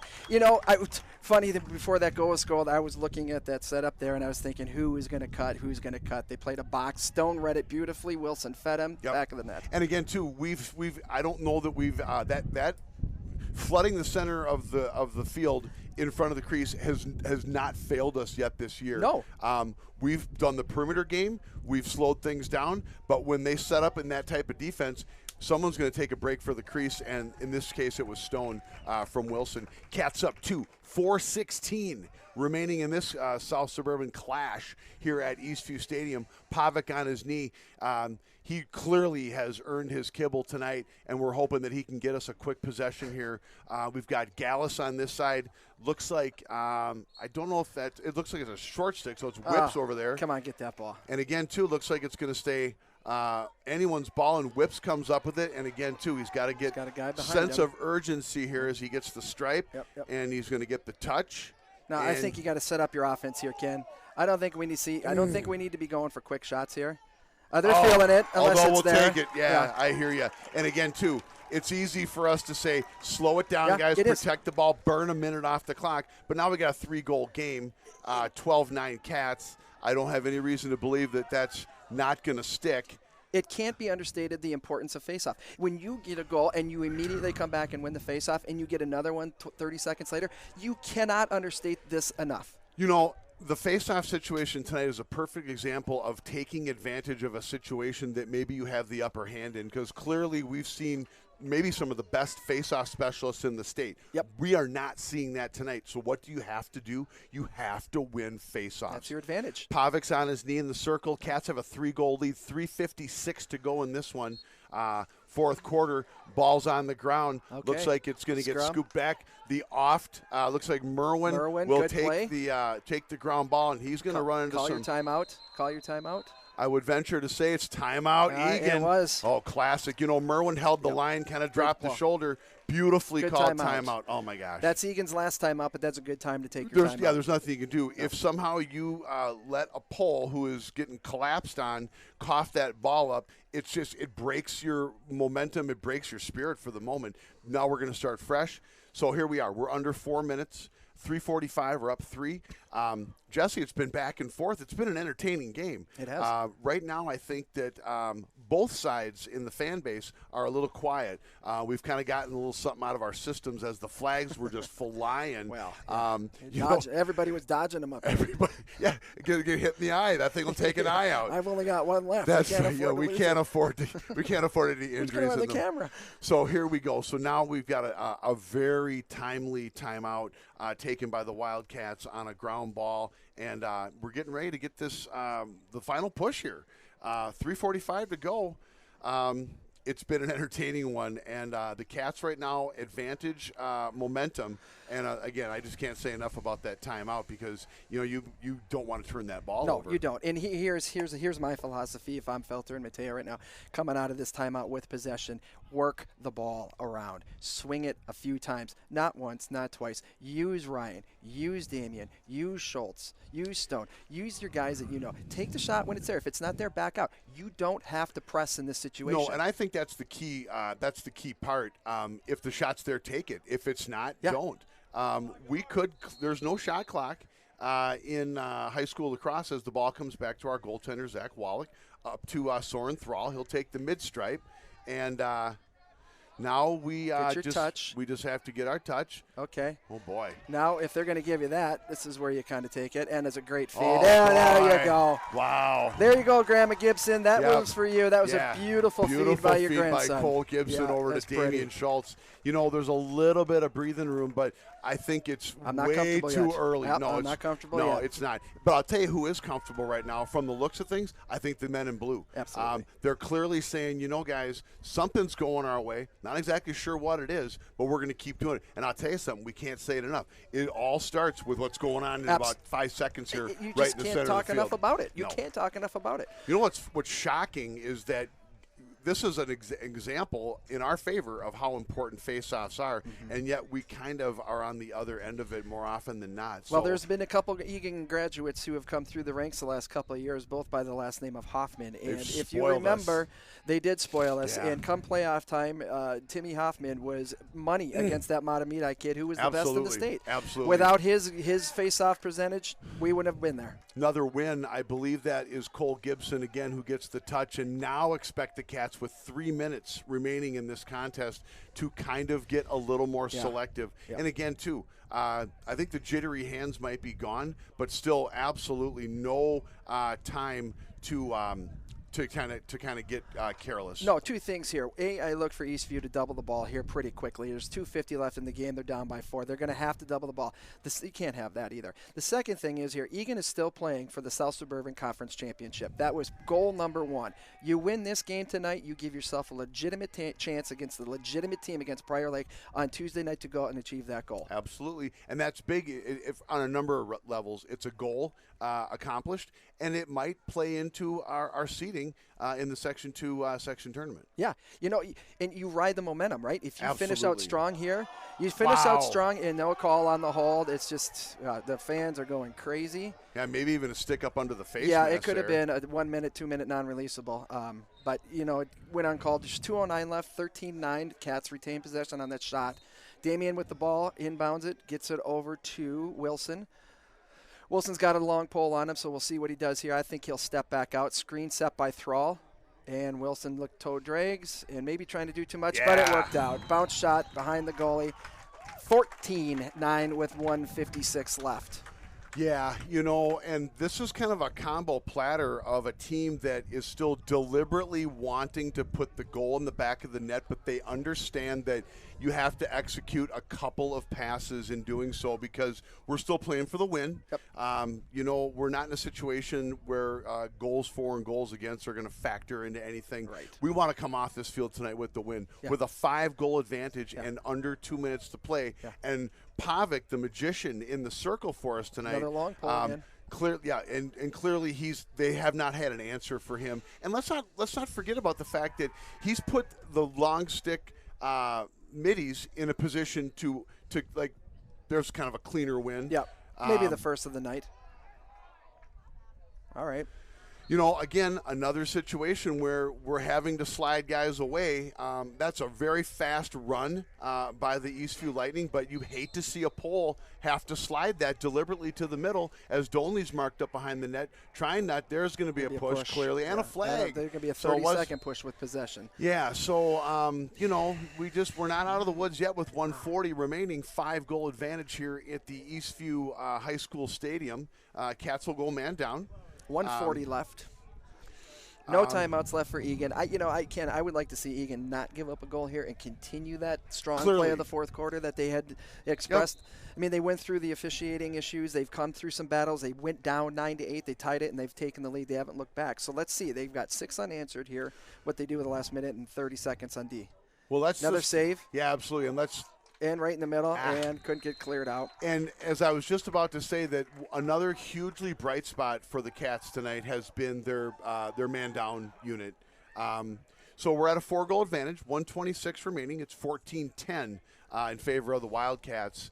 And as play gets ready to start here, and Pavic will take yet another face-off for the Wildcats. Again, too, let's go back to that last exchange. Super clean face-off win, which we haven't seen for the Lightning tonight. But when that long stick in the middle for the Lightning takes the 40-yard line with the ball and all by himself, they have a man up. Yeah, he's got a 5-yard advantage. Yeah, and that was a nice job by Pavic. Lost the face-off, but still challenged. Okay, what do we got here? Timeout White. Okay, well, we'll take it. So they'll take possession after their timeout at midfield. There's 1:21 left. Eagan up 14-10, no timeouts. Eastview has 1 timeout remaining.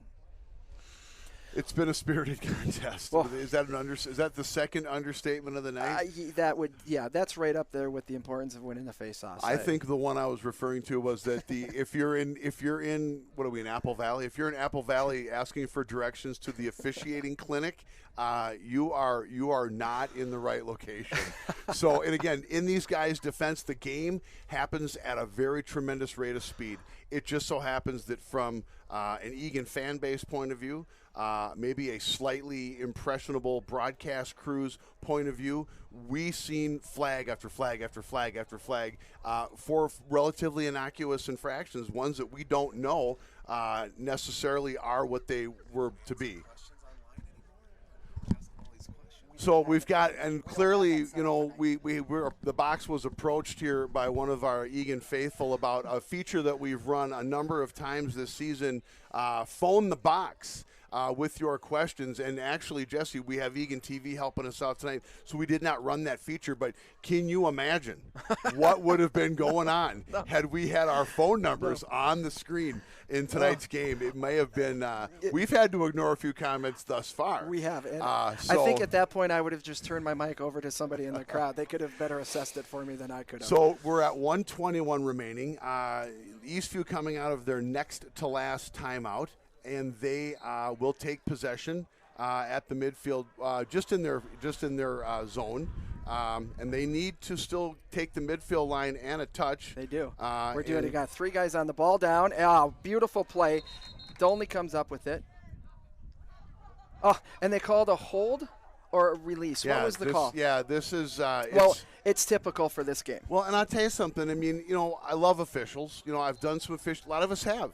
It gets to a point when it becomes kind of blatantly obvious that you're not, that you're kind of being the homer, and so as the Eastview team comes down and scores, 1 minute remaining, so it's 14-11, but again, too, Jesse, that because the ball hit the ground and a beautiful ground ball by Gallus, and the official has to stop play. Because of it.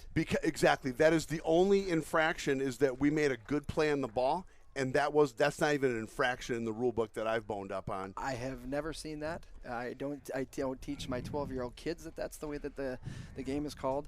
I guess it's behind us, and I know we've harped on it enough. You're going to get calls, and we get that, but it just at a point it kind of looks a little suspect. So Pavic's in the center again on a knee. He's going to do what he's done for us all night. We have a 3-goal advantage. We need 1 face-off win. There it is. We got to get a touch. Continue. There's a slash that wasn't called. We get touch and possession here, and that should be it. So it looks like Schultz may have regained possession, and they'd be well advised to slow it down. 42 seconds remaining. Cole Gibson kind of circling. We'll see if a flag comes out because there's going to be a slash here down the stretch, and there could have it been right there.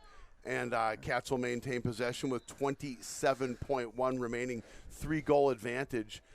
Is the drought over, Ken? I drought see a over? flag, so maybe in the scales of justice, maybe tipping back. I see no blue jersey heading for the sideline. I did see a slash, and I did see a flag. It was a little after the fact, but had the officiating had any more to do with the outcome of the game, this would be a little bit too late. Yeah. As far as trying to balance things out here, but with 20 seconds remaining, Colbert and Schultz play catch a little bit. And it sounds like with 14 seconds remaining, the Wildcats are very happy to have. And Whips is probably not done. He'll take a shot. 6 seconds left. Yep. Whips, that's the nail in the proverbial coffin. And there's a flag out, and just when you think 2 flags. So we'll see what the calls are. But not four. But not 4, right. So it could always be worse. So, again, folks, we are in the absolute waning seconds of this very, very spirited contest. Cats come in, and they have a lot to play for tonight. They do. They're keeping their South Suburban Conference Championships hopes alive. They're trying to rectify several consecutive losses to the Lightning, and they're still trying to make a statement and say, folks, we haven't shown you who we are yet this season. By no means. Tonight, even though it looked a little rough around the edges, I think there's still glimmers of who this team is, and I hope that we see it up next against Prior Lake and heading into the section tournament. Yeah, as poorly as this team has played at times, this team is still 9-3 now, and still has the ability to win the South Suburban Conference and is a top 10 ranked team in the state. Absolutely. No, I think I think as an aficionado or as a player or as a coach, it's very easy to dissect the team and to say, guys, there's so much that we haven't fulfilled talent-wise, et cetera, but as a casual observer, as someone who loves the Wildcats, as someone who knows that we have a lot of young guys out there. There's ups, there's downs, there's all-arounds. The Cats they've taken care of business. They have. All right, so here we are, folks. The Wildcats prevail tonight 15-11 over their crosstown rivals, the Eastview Lightning. They keep their chances at a South Suburban Conference Championship alive. The mini pit letting the Lightning know that the Cats have left here with a win. This is Ken. I've got Jesse to my immediate left. Dalton and Aaron handled the technicals for us tonight. We'll be talking to you next from the friendly confines of Wildcat Stadium as we take on the Prior Lake Lakers, where, once again, we hold all the cards in the South Suburban Conference Championships storyline, and we'll be doing that very shortly here. So we'll be with our Eagan friends from Eagan TV. Thanks, folks. Good night.